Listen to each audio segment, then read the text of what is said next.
Isn't such a fancy hotel out of place for someone like you who only finished middle school? My sister-in-law, who was inexplicably mean only to me, was at it again with her spiteful remarks. As usual, I quietly contained my feelings and held back. When I bowed my head in silence, my husband immediately spoke up in my defense. The next moment, the room froze. I'm Nellie. Summer vacation is approaching. The classroom buzzes with noise. The teacher's storytelling resonates pleasantly, like a lullaby. Large white clouds float in the sky. I'm dozing off, wondering if spotting contrails brings good luck. I love language classes because they're interesting and I get to hear various stories. Now Nellie, please read this question. It's my turn. Wait, how do you read this again? I desperately searched through my memory but couldn't find it. I'm sorry, how do you read this? I asked in a small voice. The teacher looked exasperated, and my friend turned to me, mouthing "stupid" with a laugh. I did it again. I like languages, but I never said I was good at them. I'm also not good at sports. Especially in sprinting, no matter how hard I try, I can't run fast. I've practiced running at full speed with Papa on the road in front of our house several times, but it didn't help much. My Papa is funny and kind. Though we weren't exactly well off, my beloved Mama and Papa always put me first and cherished me. Our breakfast and dinner weren't fancy, but we were a close family who enjoyed gathering around the table, sharing stories about our day. Wanting to help support my family's finances, I decided to start working after finishing middle school.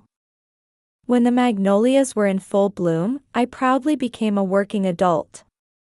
With my first paycheck, I promised to take Mama and Papa out for a delicious steak dinner. This promise, made under the magnolia tree, became my first goal as a working adult. From day one, there was constantly something new to learn, and before I knew it, each day would end, passing by in a busy blur. My fellow newcomers were wonderful companions, and my supervisors were very kind. Samuel, who was 4 years older, always looked out for me and handled work so smoothly that he became someone I admired. When the long-awaited payday arrived, I took Mama and Papa to a steakhouse my supervisor had recommended to fulfill my promise. It was our first time going to such an upscale steakhouse together, and though we were nervous at first, we soon melted into the delicious meat and comfortable atmosphere. Thank you, Nellie. Papa was so moved that he ended up crying loudly. Mama laughed at the sight. Though slightly embarrassing, this moment felt incredibly happy. Let's come again, we said as we left the restaurant. After that, I often took them to that restaurant for their birthdays and anniversaries. Meanwhile at work, there was still so much to learn, and though I couldn't match Samuel's expertise, it would take more time before I became fully competent. The snow melted, magnolias bloomed, maples turned red, cold winds blew, snow melted again, and magnolias bloomed once more. As the seasons changed, Samuel decided to leave the company. My admiration for him remained unspoken, scattered like magnolia petals. As those memories began to fade in early summer, I happened to stop by a cafe during my work break. While taking in the fragrant coffee aroma and the quiet interior filled with stylish background music, I noticed a certain man. That bag and that posture. How many years had it been? It must have been 3 years, but I could never forget the figure I had admired. Samuel? Before I knew it, the words slipped out, and as I stood surprised, he turned around with an "oh," and approached, seeming just as surprised. It turned out Samuel often visited this cafe during his breaks too. We caught up briefly, getting rather excited, and exchanged contact information. This cafe encounter became the catalyst for us spending more time together, talking and going out. After several dates, we started dating. I never dreamed I'd be dating someone I had once admired from afar, but it became reality. Though Samuel was busy with work and we couldn't meet often, I cherished the special feeling when we did. Days passed swiftly. The maple trees were beautifully stained red. Walking and feeling the seasons through the street trees remained unchanged since I first started working. I'm exhausted. I collapsed onto the sofa still in my work clothes. Even after nearly 10 years, my body hadn't gotten used to it. Lately, there had been more new things to learn, so it couldn't be helped. Instead of scolding me, Mama would kindly say, "Thank you for working hard from early morning," and set out the dinner she had prepared. Tonight's dinner was fried chicken. Drawn by the wafting aroma of my favorite fried chicken, I got up, changed clothes, and helped with dinner preparations. I shouldn't be lounging around like this. I have something important to tell Mama and Papa today. After setting out the cutlery, everything was ready. Just then, Papa came home. "Oh, fried chicken today," he said happily as his first words upon returning, quickly changing before rushing to the dinner table. Recently, with Papa's business trips and my night shifts overlapping, it had been a while since all three of us had dinner together. Hungry Papa and I started eating right away. Mama's fried chicken is definitely the best. While savoring the fried chicken in happiness, I suddenly remembered. I had something to tell my parents today. "Mama, Papa, I have something important to tell you." They looked at each other and then at me. Since it was rare for me to speak so formally, they seemed worried. Seeing their faces, I couldn't hold back and started giggling as I showed them my left ring finger. "Tata. I'm getting married." "Don't make such faces," I smiled.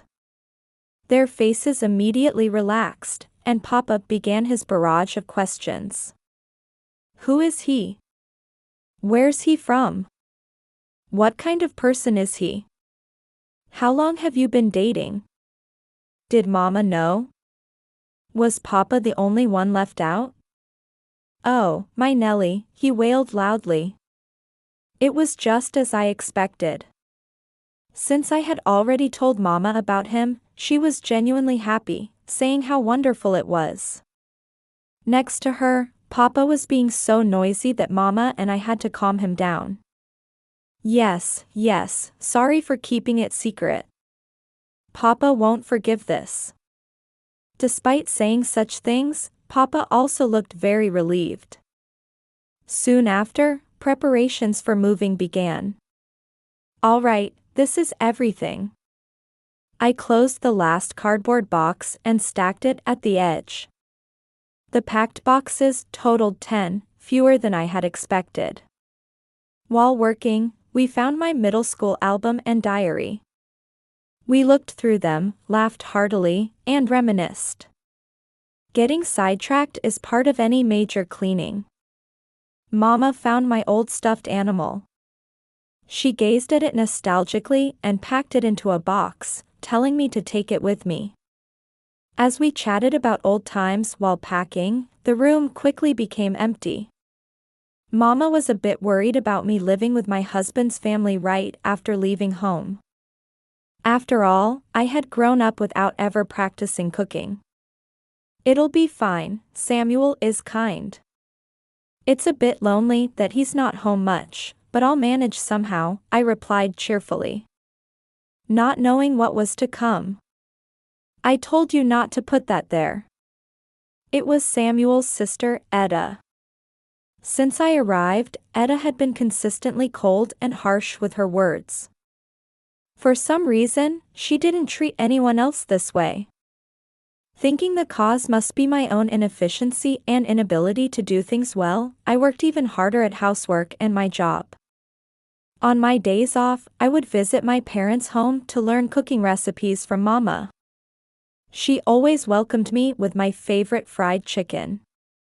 Going to learn cooking was just an excuse, really. I was going to taste Mama's cooking and feel the comfort of home.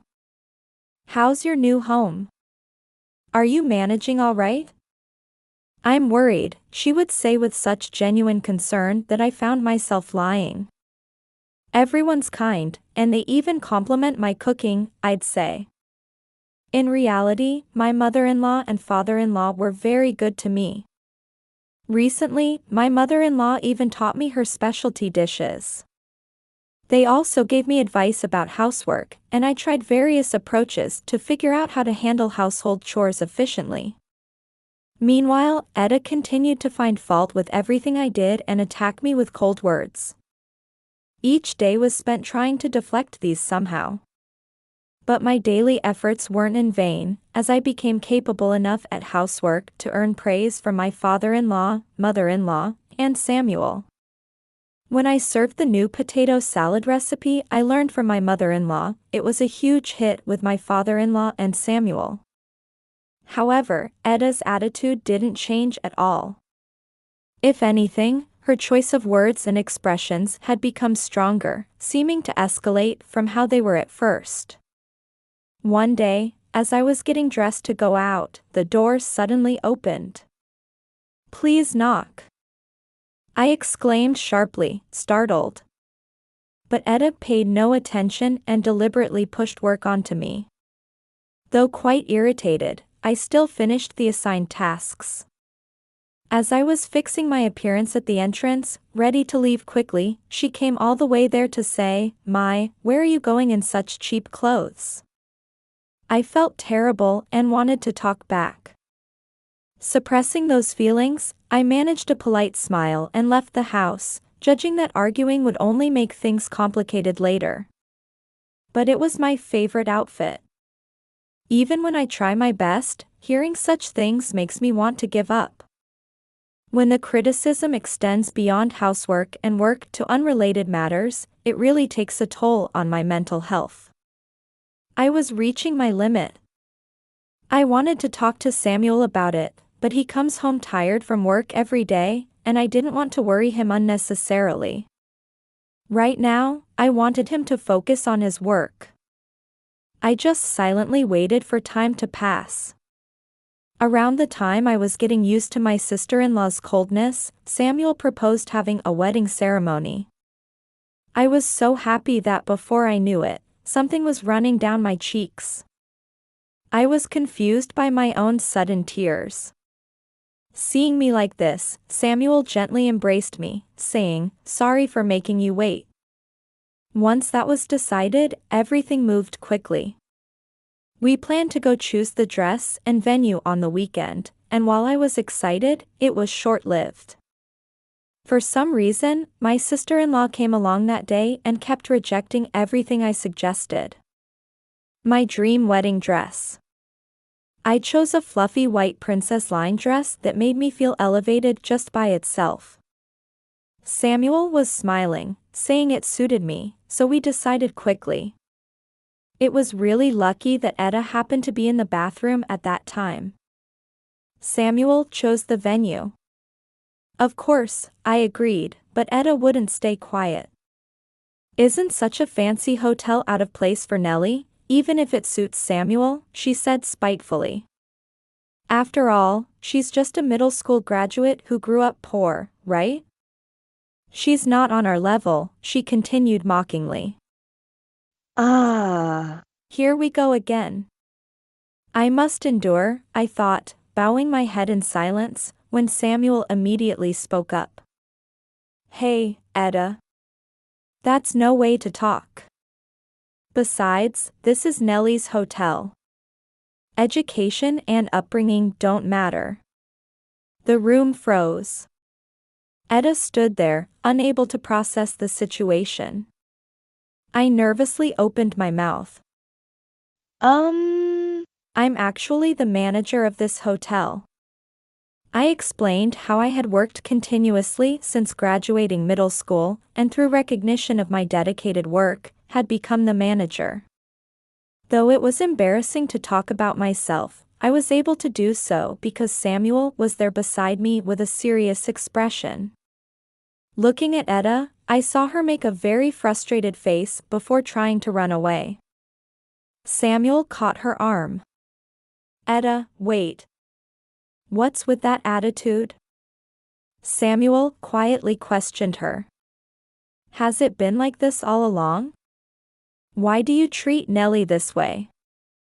At this, Etta's eyes turned red as she glared at me and Samuel. "Why, you ask?" Etta took a breath. She looked like she would cry if she continued speaking. She swallowed her words and tears once, roughly wiped away the tears that had welled up, and continued forcefully. "I'm good at everything, studies, work, sports, everything. So why is there no one around me?" Her shout gradually weakened and became quieter. Feeling uncomfortable, I instinctively offered her my handkerchief. Etta snatched it and wiped her tears and nose. After calming down a bit, she quietly began speaking. "I'm sorry for being so pathetic," she mumbled, still looking away. In the same tone, she confessed that she had been jealous of me and had been mean to me out of envy. Hearing this, I felt happy, as if I had gained a real sister. The fact that she took the handkerchief I offered and used it to wipe her tears and nose showed me she had an honest and adorable side. Seeing this new aspect of Etta made me feel a bit relieved. If I said that, she probably wouldn't speak to me again. On the way home, thinking we might have gotten a bit closer after what happened, I tried talking to her about various things, only to be told, "Don't get carried away." But her voice was different from before, with a hint of laughter. That evening, when I called out, "Dinner's ready," while setting the table, Etta was the first to arrive. She silently helped set the table. When I expressed my thanks, she just replied, "It's nothing special." But even that was enough progress. The steady rain had completely stopped, and the sun was shining brilliantly. My wedding day was blessed with clear skies. As I was getting ready in my dress, Mama and Papa were excitedly fussing around, looking at me a bit sadly. "Nellie, you're beautiful," Mama gently caressed my cheek while Papa stood beside her, crying and calling my name. Thinking what a noisy family they were, I said, "Papa, you're too loud," as Mama and I tried to calm him down, savoring this family moment. Since the ceremony was about to begin, Mama and Papa left to make other preparations. While I was quietly reflecting on my memories alone in the waiting room, there was a knock at the door. "Yes?" I answered, turning around to find Etta standing there. Wondering if something was missing in the preparations, information raced through my mind. As I was flustering, Etta chuckled and said just one thing, "You look beautiful," before leaving the waiting room. I sat back down, relieved. And I smiled, knowing that the distance between Etta and me was surely shrinking bit by bit. "Nellie, you're beautiful." Before I knew it, Samuel was sitting in front of me, and we both laughed at my surprised, confused expression. So much had happened to get here. It felt both long and like just a moment. I think this is my starting point. Though I don't know what awaits us, I'm sure everything will be fine. Shall we go? Samuel's extended hand was dazzling. I felt like I could go anywhere holding this hand. Spring sunlight streams through the window, illuminating the room. The faint background music from the TV program and the rhythmic sound of vegetables being chopped flow through the air. The clock had passed noon. Just the salad left to prepare and everything would be perfect. While preparing lunch, I heard a loud noise and hurried to check the living room, where I found Samuel dramatically fallen over and scattered blocks. "Ah!" Papa lost. Samuel happily acknowledged his defeat while our daughter looked delighted with her victory. I burned this happy scene into my memory, sincerely wishing such happiness would continue forever. What are you doing? Dinner's almost ready. At my words, they both responded cheerfully and began cleaning up the room. The doorbell rang, and when I opened the door, there stood Etta. Here you go, she said, handing over our daughter's favorite snacks before bustling into the house. It's Etta. Our daughter jumped at her excitedly, and Etta lifted her up, saying, "How cute." She had become a doting aunt rather than just a sister-in-law. Somewhere along the way, we had completely forgotten any awkwardness between us. We'd go shopping together, she'd buy toys for my daughter, and we had become like real sisters. I think it was all thanks to my daughter. They say children are angels, and I feel that's absolutely true every day. I'm expecting my second child now. These sparkling days seem likely to continue for quite some time to come,